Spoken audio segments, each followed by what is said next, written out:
أحدو أملاك آمين. كلمة كله يتبارك እግዚአብሔር أملاكنا كلمة عالم زنبرة أما آخر عالم زلون عالمون نحلفو زنبر ويتا مدهني عالم لولا بحري እግዚአብሔር نابز علة زي زبصحنا كبرنا مسغانا يبصحيو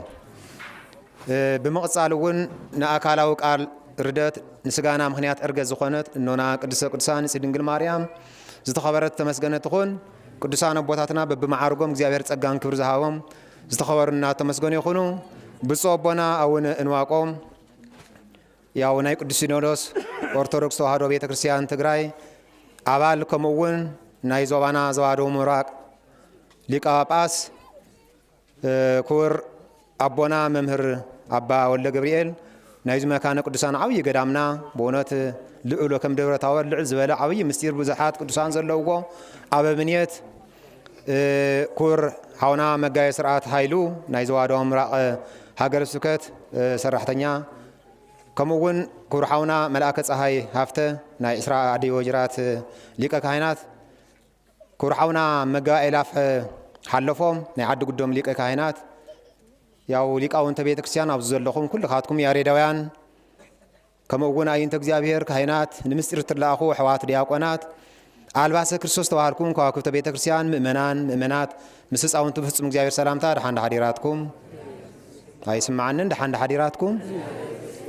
ደሃንደ ሐዲራትኩም እንቋን ዝቅዱስ በዓል እዚ በሰላም በጽሕና ንእግዚአብሔር በኸመይ ምስጋናሲ ንግለጽ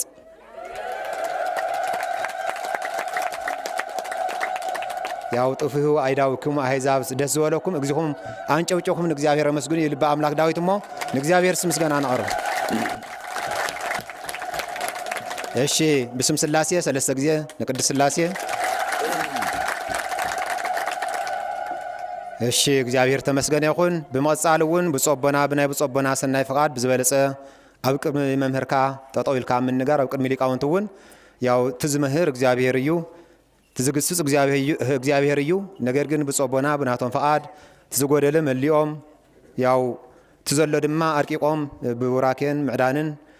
ከጣልና እዮም ንምእዛዝ አክል ቤተክርስቲያንና ወን ምእዛዝ ካብ ኩሉ ዝለዓለ ኢላ ስለ ተቀምጦ እምበር ብዙሓት ሊቃውንተ ቤተክርስቲያን ኣለኹም መምህራን እና ከም እግዚአብሔር አምላኽ ትመድረኽ ናይ እግዚአብሔር እዩ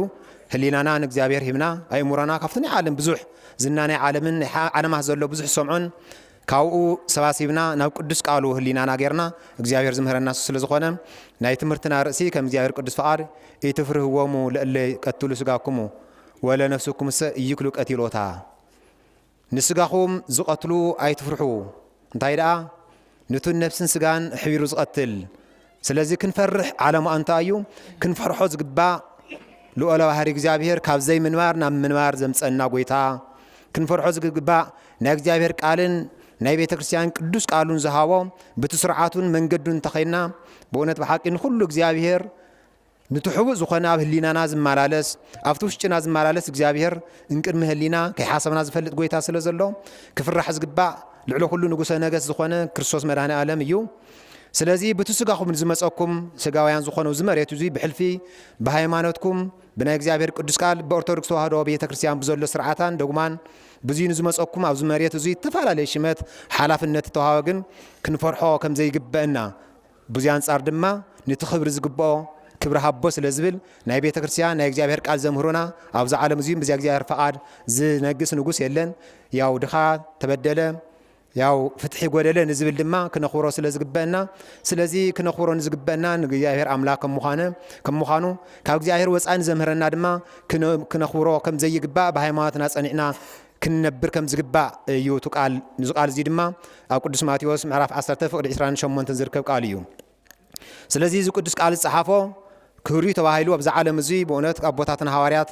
ካፍቶም ቃል እግዚአብሔር ሰሚዖም ነቲ ክብሪ ዝግብኦ ነቲ ክፍራሕ ዝግብኦ ንጎይታ ልዑል ባህሪ እግዚአብሔር አምላኽ ብግብሪ ተኸቲሎም በእውነት ናይዚ ዓለም ቀራጽነት ኣብዚ ዓለም እዚ ሓላፍነት ነይርዎ ንሆኑ ሰሓዲጉ ደድሕሪ ጎይታ ብግብሪ ብቃል ተማሂሩ ብግብሪ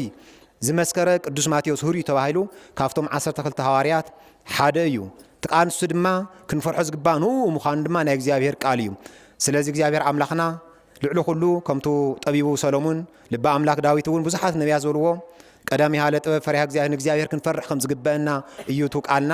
ንዚ ነገር እዚ መሰረት ዝኾነውን ካብ መጀመርያ ጀሚሩ ብትግብርን በአካል ዝተኸተልዎ ቃሉ ኣብ እግሪ ኮይኖም ንጎይ ይኹን ምሸት መዓልቲ ይኹን ደድሕሪ ክርስቶስ ተኸቲሎም ብተግባር ዝቐጸሉ ብተግባር ዝመስከሩ ኣቦታትና ሐዋርያት እዮም። ካብኣቶም ድማ እግዚአብሔር አምላክ እግዚአብሔር እሰያደለ ገጽ እግዚአብሔር ጎይታ እዚ ዓብይ እዩ እዚ ንእስ እዩ እዚያ ጓል ኣንስተይቲ እያ እዚ እዩ ብዘይምባል ኣብዚ መሬት ከም ዘለኹም ከይኮነ ብሕጉን ብስርዓቱን ብፈሪሃኡን ንዝኽተል ካብቶም ሐዋርያት 12 ሐዋርያት ካብቶም ናይ 5 ዕዳጋ ልዕሊ 5,000 ነይሮም ከምቲ ዝብለፍቱ ቅዱስ መጽሓፍና ቅዱስ ማቴዎስ ካብኣቶም 12 ሐዋርያት 72 እውን ኣርዲእ ተባሂሎም ካብተን ቅዱሳት ኣንስቲ እውን 36 ዝተባሃሉ እዩ ብግብሪ በአካል ዝመስከሩ ናይ እግዚአብሔር ቃል ብልዑል እግዚአብሔር አምላኽና ኢየሱስ ክርስቶስ ሰማያዊ ዝኾን ክብሪ በአካልን ብግብርን ዝዓለም እዚ ብፍጹምነት መኒኖም መጽሓፍ ጽሑፎም እውን ኣብ ቅድሚ እግዚአብሔር ተጻሒፉ እስካብ ምጽአተ ክርስቶስ እውን ዝስበኸሎም ንሶም ጥራሕ እውን ኣይኮነን ናይ እግዚአብሔር ቃል ንኣቶም ድውያን ፈውሱ ሕሙማን ኣድሕኑ ለምጻማት አንጽሁ ከምኡ ጓጣ ዝኾኑ ናቕንዑ ተባሃሉ ሐዋርያት ስልጣን ተዋሃቦም ኣብኣቶም ጥራይ ተቋሪጾ ኣይጸንሕን። ስለዚ እስካብ ምጽአተ ክርስቶስ ካብኣቶም እውን ካብቶም ኣቦታትን ሐዋርያት ብእውነት ብሓቂ ናታቶም ሐዋርያት ኣሰር ዝተኸተሉ ብዙሓት ሰማዕታት ቅዱሳን ጻድቃን ኣለዉ። ነተን ቅዱሳት ኣንስቲ እውን ዝተኸተላ ከምኒ ብዙዕለት እዚ እነኽብራ ንዘርስቲ እዚ እውን ዘምጻሕዎ ዓለማ እኖና ቅድስት ኣርሴማ ኣብቲ ዘመነ ሰማዕታት ኣብቲ ሳልሳይ ክፍለ ዘመን ዝነበረ ናይ ዲዮቅልጥያኖስ ብእውነት ከም ሽምዒ ኣቕሊጡ ነቲ ዓለም ንሱ ብደንቢ ኣብያተ ክርስቲያናት ይትዓጸዋ ኢሉ ብቲ ዘለዎ ንጉስ መርያታዊ ንጉስ ስለ ዝኾነ ድማ تزلوا نايت أوتات بستفعل بصحيد بتخبط سب ناي كريستوس فطرات ዝኾኖም ሰውን ብዙ ሰርሖም ከምቱ ነብይ እግዚአብሔር እውን ኢሳይያስ ልበ አምላክ ዳዊት እውን ዘበሎ ዓይንን ሃሎም ኩሉ ህዋሳን ሃሎም ዘይንቀሳቀሱ ናአቶም ዘምልኹ ነው ከማአቶም ኮኑ እዮም ብዙ ዘምልኹ ዝነበሩ ንኡኽቶም ልኸለኩም ንትልኡለ ሃሪ እግዚአብሔር አምላኽና ናአና ቤዛ ኢሉ ካብ ሰማያትና መሬት ዝወረደ ድማ ኩሉ ነገር በዘይክ ኃጢአት ፈጽሙ ዝኸደ ጎይታ ንዙ ተኸተሉ ግን ስም ኢየሱስ ክርስቶስ ክጽዋዕ የብሉን ብዝብል ኣብቲ ዘመን ንሱ ዝነበረት ሃያሊ ተጋዳሊ ዝኾነት እኖና ቅድስ አርሴማ እያ። ስለዚህ ቅድስ አርሴማ ድማ ከምቲ ዝፍለጥ ዲዮቅልጥያኖስ ሃያል ገዛ ኣብቲ ዘመን መሬታዊ ስለ ዝነበረ ምክንያቱስ ሃያል ዝበሃል እውን ምክንያቱ ከምቲ ቅዱስ መጽሓፍና ዝብል ሃያል ንትደካማ እንድሕረሸኒፍዎ ሃያል ይባልን ሃያል ዝበሃል ድማ ብናይ እግዚአብሔር አምላኽ ልዕሊ ኩሉ ሃይለ እግዚአብሔር ስለ ዝዓቢ ንሱ ድማ ብዙናይ ዓለም እዚ ኣብ ዘመንና ናብ ግዜና ዘለውን በሃፀ ዝሙት ብናይ ዝሙት መንፈስ ተነዲፉ ናፍተን ደናግል ዝነበራ አፍትሮም ዝነበራ አፍት ሃገር ንሳ ኮታስ እኖና ቅድስ አርሴማ ኣብ አርመንያ ዝተባሃለ ተወለደ ካብ ቴዎድሮስ አትኖስያ ዝበሃል ደገኛታ ዝኾነ ናይ እግዚአብሔር ተኸተልቲ ብሕግ እግዚአብሔር ንሁሉ ልዕሊ ኩሉ ዝኸን ንጎይታ ኢየሱስ ክርስቶስ ዝፈርሑ ዝነበሩ ቦታት ኣሰር ሐዋርያት ኣሰር ቅዱሳት አንስት ዝተኸተሉ ካብኣቶም ተወሊዳ ድንግልና ንክርስቶስ ዝሃበት ናይ ሰማያዊ ሕጽይቲ ዝኾነት ምሰንደናግል ዝነበራ 71 ዝኾና ልዕሊኡን ዝነበሩ ብዙሓት ኣሽሓት ብስም ናይ ክርስቶስ ሰማያዊ ነገር እናተርአያ ናይ ክርስቶስ ቃል ዝመስከረስ ምክንያቱ ዘሰኣምነኒ በቅድመ ሰብ ኣነ ኣምኖ በቅድመ ኣቡየ ዘበሰማያ ዝብል ቃል ስለ ዘሎ ንጉሰ ነገሥት ዝኾነ ጎይታ መድኃኔዓለም ኢየሱስ ክርስቶስ ንኹሉ ንስጋን ንነብስን ኣሕቢሩ ዝቐትል ጎይታ ስለ ዘሎ ንኡ ፈሪሓ ድማ ናይ እግዚአብሔር ቃል ዝመስከረት ቅድስት ኣርሴማ እኖና እያ። ስለዚህ ቅዱስ አርሴማ እናውን ከምት ዝፍለ ብጥር ተወሊዳ ሐዋርያው ተልእኳ ናይ እግዚአብሔር ቃል ከምቱ ኣብ ማቴዎስ 25 ዘሎ ተን 10 ለባማት ዝተባሃለ ተን 5 ለባማት ዝተባሃላ 10 ደናግል ዝበሃላ ተን 5 ድማ ድንግልና ሃለወት ኣያሽ ዝተባሃላ ንሰን ድማ ናይ እግዚአብሔር ቃል ብትኽክል ኣብ ቅድሚ ጉባኤ ኣብ ቅድሚ ሊቃውንት ዘይተምሃራ ንሱውን በተግባር ድንግልና ጥራይ ሒዘን ብስንፍና ዝተመሰላ ብዙይና መሰለት እንተንደናግል ተጽናዕን እንሆ ንቅዱስ መርቆሬዎስ ንቅዱስ ጊዮርጊስ ኣብ ሰማያት ክብር አክሊል ናይ ክብሪ አክሊል ዝተቀዳጀው እናርአየት ህሊና ሰማያዊ ተመሲጣ ናፍቲ ሁሉ ዝፈጠረ ጎይታ ኢየሱስ ክርስቶስ ካብ ዘይምንማር ናብ ምንማር ዘብፀኒ ኢላ ዘመስገነት ቅድስት አዶና አርሴማ እያ። ስለዚህ ብዙ ዕለት እዚ ድማ ከምቲ ዝፍለጥ ካብ ዝነበረ ነቱ ንጉስ ንሱ ናባይ ምጽለይ ኢሉ ብቻ ብዙ ዓለም እዚ ልክዕ ብእውነት ብሓቅን ሳውን መልክዕኛ ናይ ረፍት ገላ መልክዕ ነይርዋ ደም ግባታ ናታ ሲኢልኩም ምጽለይ ኢሉ ንሱ ድማ ብትትሕቲ ዝነበረ መኮንን ያው ብትትሕቲ ድርጣርስ ዝበሃል እውን ኣው ጢሜሎስ ዝበሃል እውን ነይሩ ሓደ ንኣይና ኣይ ምክንያቱ እዚ ዓለም እዚ ተዘይተረዲእካ ዝሙት ልዕሊ ሁሉ ዝሙት ኣብ ልዕሊ ስጋኻ ስለ ዝፍጸም ዓብይ ኃጢአት ቅዱስ ጳውሎስ እውን ስለ ዝበለ እዚ ነገር እዚ ተኸቲሎም ንሳቶም ንኣይና ኣይበልዋ ንሳ ድማ ህሊና ሰማያዊ ስለ ዝኾነ ነቲ ሁሉ ዝፈርሕ እቲ ሁሉ ዝፍራሕ ዝግብኦ ንጎይታ ኢየሱስ ክርስቶስ ትፈርሕ ብቅዱስ ቃል እውን ተኣሚና ትኸይ ዝነበረት ቅድስት አርሴማ ሰማዕት ዝተባሃለ ሰማዕት ማለት ያው ምስክርነት ዝሃበት እቲ ምስክርነታውን ንደቂ ሰባት ከይኮነ ንሉኣላዊ ባህሪ ናይ እግዚአብሔር አምላክ ቅዱስ ቃል ይላ ዝመስከረ ዝመስከረ ስለ ዝኾነ ነቶም ዝነበሩ ያው ካብ ዲዮቅልጥያኖስ ጀሚሩ ድርጣድስ እውን ብዙሕ ናኣ ንጉስ ስለ ዝኾነ ብቻ ትዝሓልፍ ነገር ኣብዛ ዓለም እዚ ኩሉ ነገር ወርቅን ጨርቅን ኩሉ ቅሪውላ ኣብዛ ዓለም እዚ ብኽብሪ ክንነብር ብዝሙት እውን ተሸፊኑ ስለ ዝነበረ ብዙሓት ደና ካፍተነ ንሸይ ንኣኹውን ኣብ ሊፀ ዝለዓለ ክብሪ ክበክየ ክብላ ከሎ ንሳ ድማ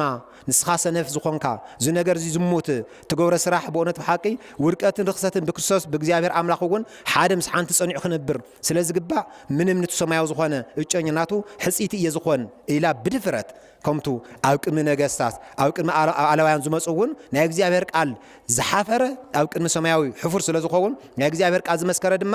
መንፈስ ቅዱስ ህሊና መንፈስ ቅዱስ ኣብ ውሽጢ ሓዲሩ ከምቱ ሊቃውንተ ቤተ ክርስቲያን ኣብ ልዕሊ ኣብ መንፈስ ቅዱስ ሓደረ እናብልዎ ከም ዝሓደሩ መንፈስ ቅዱስ ኩሉ ዝከኣሎ እግዚአብሔር ኣምላኽ ብሕጉ ንኽተሉ ኣቦታትና ኣዴታትናን ኣብ ልዕሊኦም ሓዲሩ ስለ ዘጽንዓ ድማ ነቲ ንጉስ እውን ብእውነት ብሓቂ ካብቲ ዝነበረ ንግስና እውን እንዲያም ብፅፍዒት ንወድቐቶ ካብቲ ዝነበረ ካብ ሃይማኖት ወፃ ዝኾነ ናይ እግዚአብሔር ሓይሊ ከምቱ ንዮዲት ንኣስቴር ዝገበርኦ ነቶም ነገስታት ሓየልቲ ዝነበሩ ንሳ እውን ድማ ብእውነት ብሓቂ ነቲ ንጉስ መሬታዊ ንኣብያተ ክርስቲያናት ንፀሓይን ንከዋክብትን ዘምልኽ ዝነበረ ድማ ሰማይን መሬትን ዝፈጠረ ጎይታ ኢየሱስ ክርስቶስ ንኣይና ኣኻን ዝፈጠረ ጎይታ ኢየሱስ ክርስቶስ እዩ ስለዚ ትብሎ ዘለኻ ምንም ኣእምሮኻ ልቡናኻ ዝጠፈካ እየምበር ክፍራሕ ዝግብኦ ሰማያዊ ንጉስ እግዚአብሔር ኣምላኽ እዩ ናይቱ ንግስና ዘለኻዮ ንጉሰ ነገስት ዝኾነ ንሱ እዩ ናይ ባህሪ ንጉስ ዝኾነ ኢላ ክትምስክረሉ ከላ ድማ እንሆ ብፅፍዒት እውን ወዲኡ ካብቲ ዝነበረው ናብ ሓሰማነት እውን ተቐይሩ ዘለፍቲ ገላ ስለዚ ኩሉ ግዜ ብእውነት ብሓቂ ብእግዚአብሔር ዝኽተሉ ድማ ኣብ መጨረሻ እውን ንሱ ንእሸይ ናይ ሰብእና ህሊና ነይርዎ እሞ ብክርስቶስ ትዝበለቶ ቅዱስ ኣርሴማ እውን ትኽክል እዩ ብዙይ ተኣምን ድኻ ክብልዎ ከለዉ እውን ልክዕ ከምቱ ካብ እንስሳዊ ባህሪ ርእሱ ነቐነቐ እሞ ብጸሎት ጻድቅ ትክልወታ ስለዝኾነ እውን ከም ዝመለሶ ፍትጋሊ ዝናገር ስለዚ እኖና ቅዱስ ኣርሴማ ካብዚ ዝነገር ዓለም እዚ ምስኣ እውን 27 ሰማዕታት ናይ ክርስቶስ ሕጊ ተኸቲሎም ብስም ክርስቶስ እውን ሰማዕትነት ዝረኸቡ ብዙሓት እዩ ብዙሕ ተኣምር ትገብር ነበረት ነቶም ዝነበራ ደናግል ነቶም ዝነበሩ ብስም ክርስቶስ ዝኽተሉ ንእግዚአብሔር ኣምላኽ ለምልኹ እውን ኣየኹም ጽንዑ እዚ ነገር እዚ ንስጋኹም ተቐተሉ ነፍስኹም ምንም ክትፈርሕዎ ዝግባእኩም ያው ንስጋን ነፍስን ሕቢሩ ኣብ ገሃነም እሳት ብነፍስኹም ኣብ ገሃነም እሳት ዘውርድ ንክርስቶስ እውን ክትፈርሑ ዝግባእኩም እዚ ነገር እዚ መሬታዊ ዘሎ ንጉስ ግን ክትፈርሑ ኣይግባእኩም ኢልና ብርቱዕነት ብሓቅነት ናይ እግዚአብሔር ቃል ዝመስከረት ሃያሊት ሰማዕት ቅድስ ኣርሴማ እያ ስለዚ ብዙ ዕለት እዚ ድማ ልክዕ ከምቶም ሰማዕታት ካብ ክሳዶም በእውነት ሰለስተ ዓይነት ይወፅ ዝብል ናይዚኣ ድማ ልክዕ ማይ ፀባ መዓር ያው ኣርባዕተ ነገር ካብ ክሳዳ ወፅ ዝብል ምክንያቱ ድንግልናን ተዘስተማሃረቱ ቅድሚ ንጉስን ኩሉ ብዝገበረቶ በቶም ኣርባዕተ ዘለዉ ማያት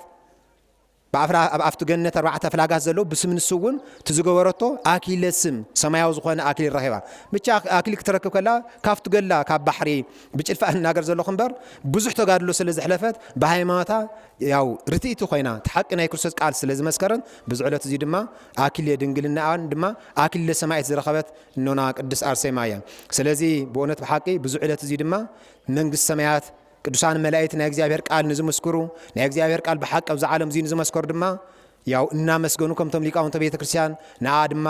ናፍቱ ንጉሰ ነገስት ዝኾነ ጎይታ ኢየሱስ ክርስቶስ ናብ ገነት ብዝማሬን ብዕልልታን ናብ እግዚአብሔር ኣምላክ ኣብ ኣክሊለ ክብር ዝኾነ ናፍቶም ሰማዕታት ኣቦታትና ናብ ቅዱስ ጊዮርጊስ መርቆሬዎስ ኩሉ ወዘተ ዘለዉ ኣብቶም ሰማዕታት ብኽብሪ ዝዓረፈት እያ እግዚአብሔር ኣምላክ ዝተኸበረና ተመስገነ ይኹን ስዕልልኩም ንእግዚአብሔር ኣመስግኑ ስለዚ ናይ ኣቦታትና ከምኡ እውን ናይ ኣዴታትና ትቅዱስ መጽሓፍ ትገሊ ንኣና ኩሉ ትቅዱስ ጳውሎስ ዝበሎ ኩሉ መጽሓፍ ንኣና ኣርኣያ ንኣና ትምህርቲ ስለ ዝኾነ ካብዚ ክንመሃሮ ንኽእል እንታይ እዩ ንዝብል ናይ ህይወትና ትታሪክ ሰሚዕና ኣይኮነ ናይ ህይወትና ክንምልሶ ዝግባእ ክንፈርሖ ዝግባእ ንመን እዩ ንእግዚአብሔር ኣምላኽ እዩ ሕግን ስርዓትን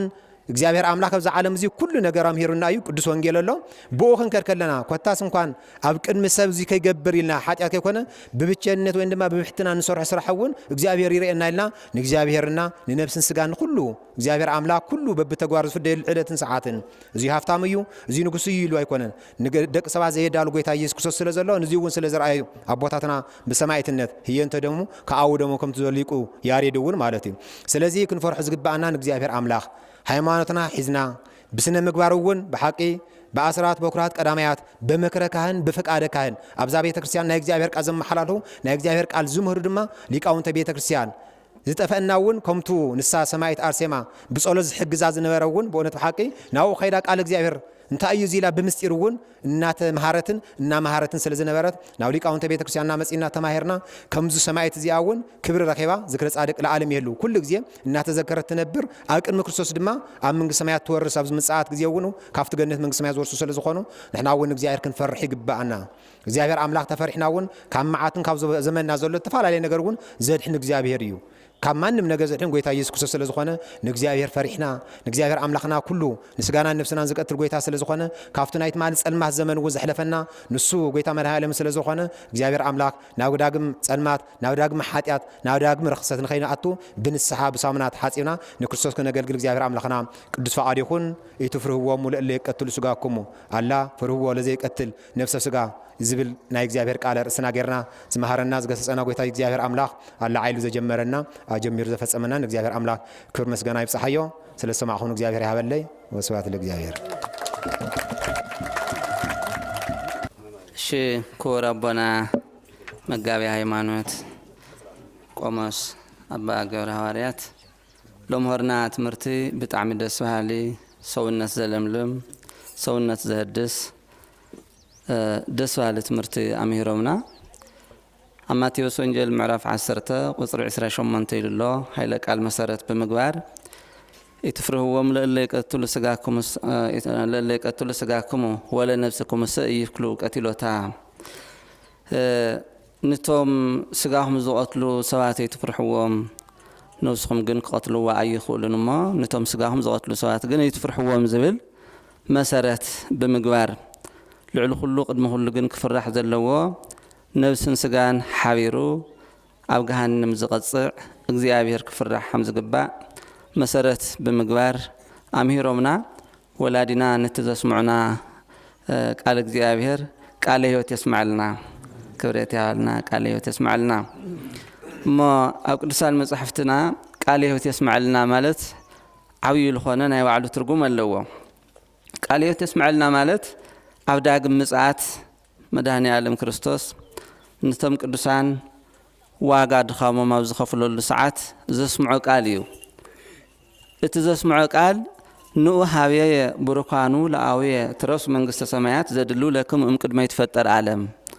ዓለም ከይትፈጠረ ተዳለወልኹም መንግስተ ሰማያት ንክትወርሱ ኣቱም ናበይ ብሩካት ናባይ ንዑ ዝብል ቃል ስለለሎ እዚ ቃል እሱ የስምዖም ማለት እዩ እሞ ቃል ሕይወት የስማዓልና እሞ እዚ እዩ ናይነና ናይ ቅድስቲ አርሴማ ገድሊ ብዙሕ እዩ ድንቂ እዩ እቲ ኩሉ ተጋድላ ልገርም እዩ ነይሩ ሓምቲ ዓንተ ወልጠቐስዎ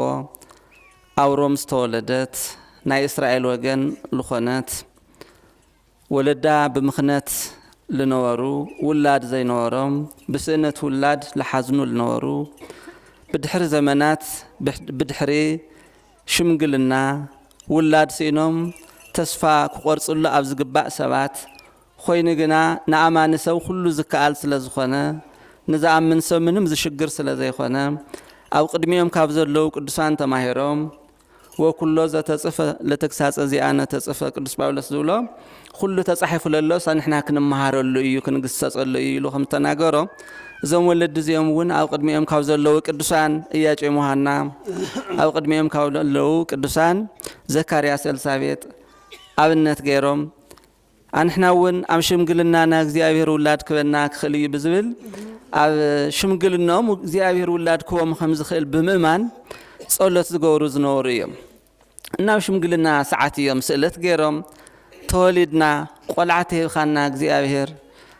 ልክዕ ሓምቲ ኢያቄም ወሐና ወሊዶም ንቤተ እግዚአብሔር ለረከቡ ኣውላዶም አንሕና እውን ንቤተ እግዚአብሔር ክነረክብ ኢና ኢሎም ዘረከቡ መንፈሳውያን ውላዶም ዘረኩ መናንያን እዮም ቶምናታ ናይ ቅድስት አርሴማ ወለዲ እውን ማለት በሐቂ መንፈሳውያን እዮም መናንያን እዮም መኒኖም ቆሪጾም እታ ብምኽነት ብእርጋን ብእንደይ ጸሎት ልወለድዋ ውላዶም ቅድስት አርሴማ ምስ ተወለደት ልክ ዓብ 3 ዓመት እዮም ለቤተ እግዚአብሔር አረክዮማ አልገርም ናብ ገዳም እዮም አረክዮማ ቅድስት አርሴማ ኣብ ገዳም እያ ዋጽሓ ገዳማዊት እያ መናኒት እያ ልክ 3 ዓመት ምስ በጽሐት ከምዝና ሚታችን እዩ ሚታችን ኣብ 3 ዓመታ ናብ ቤተ መቅደስ ኣትያ ቅድስት አርሴማ እውን ኣብ 3 ዓመታ ናብ ገዳም ኣትያ ትረኪባ ማለት ኣብዚ ለድሊ ነገር ሃም ቃል ኪዳን ልዕሊ ኩሉ ቶም መንፈሳውያን ወለዲ ዘቀድምዎ ነገር ሃይማኖቶም እዩ ልዕሊ ማንም ዘቀድምዎ ነገር ተሃልዩ ቃል ኪዳኖም እዩ ምናልባት ኣብዚ ዘመን ዝኸም ደይህሊ እግዚአብሔር ልመረፀኩም ትህልዩ ትህልያ ትኾና መብዛሕትኡ ልሪዮ ግን ንሽተይ ውላተ ደንጊዎም ቀይር ኻለይት ምኩር ፈቲሕ ኻለይት ምኩር ልበሃል ኣባህላ ብዙሕ ሰብ ትርኢ ንርኢ እዚ ካብዞም ቅዱሳን ወለዲ ክንምሃሮ ሒዝኹሞ ክትኸዱ ሒዝኹኖ ክትኸዳ ዝግባእ ነገር ግን በሃይማኖት ንዝጸንዕ ሰብ ናይ ሃይማኖቱ ፍሬ ዝርኢ ምዃኑ ኣብነት ብምግባር ቃል ኪዳን ካውና ጽኒዕኻ ምኻድ ዘድሊ ምዃኑ ሓደ መሰረት እዩ ማለት እዩ ምኽንያቱ ሰብ ከም ሕገ ተፈጥሮ ሓንቲ ደ ካብ 45 እስካብ 50 ዓመት ለሎ ምናልባት ከም ኣነባብራ ከከም ጥዕና እስካብ 50 ዓመት ኣካባቢ ትወልድ ትኽእል እያ ካብኡ ድሓር ግን ውላድ የለን ስለዚ ድሕሪ 70 ዓመት ሽምግልና ሰብ ትሽምግል ተሎ ናብ ፈጣሪዩ ዝኸደሉ ሰዓት ይልጽበ ውላደ ይጽበን መንፈሳውያን ሰባት ግን ኩሉ ዝኽእል እግዚአብሔር ስለ ዝኾነ ክበና ኢሎም ኣሚኖም እስካብ መወዳእታ ቃል ኪዳኖም መጽኒዖም ምንባር እዚ ዓብይ ትምህርቲ ይወለዲ ይመስለኒ ዓብይ ትምህርቲ እዚ ኢና ሒዝናዮ ክንኸድ ስለዚ ብቃል ኪዳን ተጸኒዑ ሰብ በሃይማኖት ተጸኒዑ ሰብ እግዚአብሔር አምላክ ናይ ትዕግስቱን ናይ ጽንዓቱን ዋጋ ዝህቦ ምዃኑ ካብዞም ቅዱሳን ዚኦም ካብ ቅዱስ ቴድሮስ ካብ ቅድስት አጋታ ናይና አትኖሲያና እውን ይብላዩ ስለዚ ካብዞም ቅዱሳን ዚኦም መምሃር ይከኣል እዩ ቃል ኪዳን ምጽናዕ ወሳናይ ምዃኑ ትውለድ ተላ ኣውሮም ከም ፀሓይ ተብርህ ከም ኣዝበለት ፍጥረት ዘይነበረ ልክ ሓምቲ መምህርና ዝነገርና ብጣዕሚ ዝተፈለየት ድንቂ ዝኾነት ፍጥረት እያ ነይራ ቅድስት አርሴማ ምክንያቱ ብተኣምር ዝተወለደት ተኣምር ማለት እንታይ ማለት እዩ ትርጉሙ ካብ ዝተለመደስ ፍልይ ዝበለ ነገር ትፍጸምተሉ ተኣምር ይባሃል ስለዚ ቅድስት አርሴማ እውን ካብ ዝተለመደ ሕገ ተፈጥሮ ወጻኢ ኣብ ዘመነ ሽምግልናኦም ብጸሎት ልረኸዋ ስለልኾነት ብተኣምር ዝተወለደት እያ ብተኣምር ዝመጸት ስለልኾነት መልክዓ እውን ተኣምር እዩ ፀሓይ እያ ትመስል ትዳጓሕ እያ ከም ፀሓይ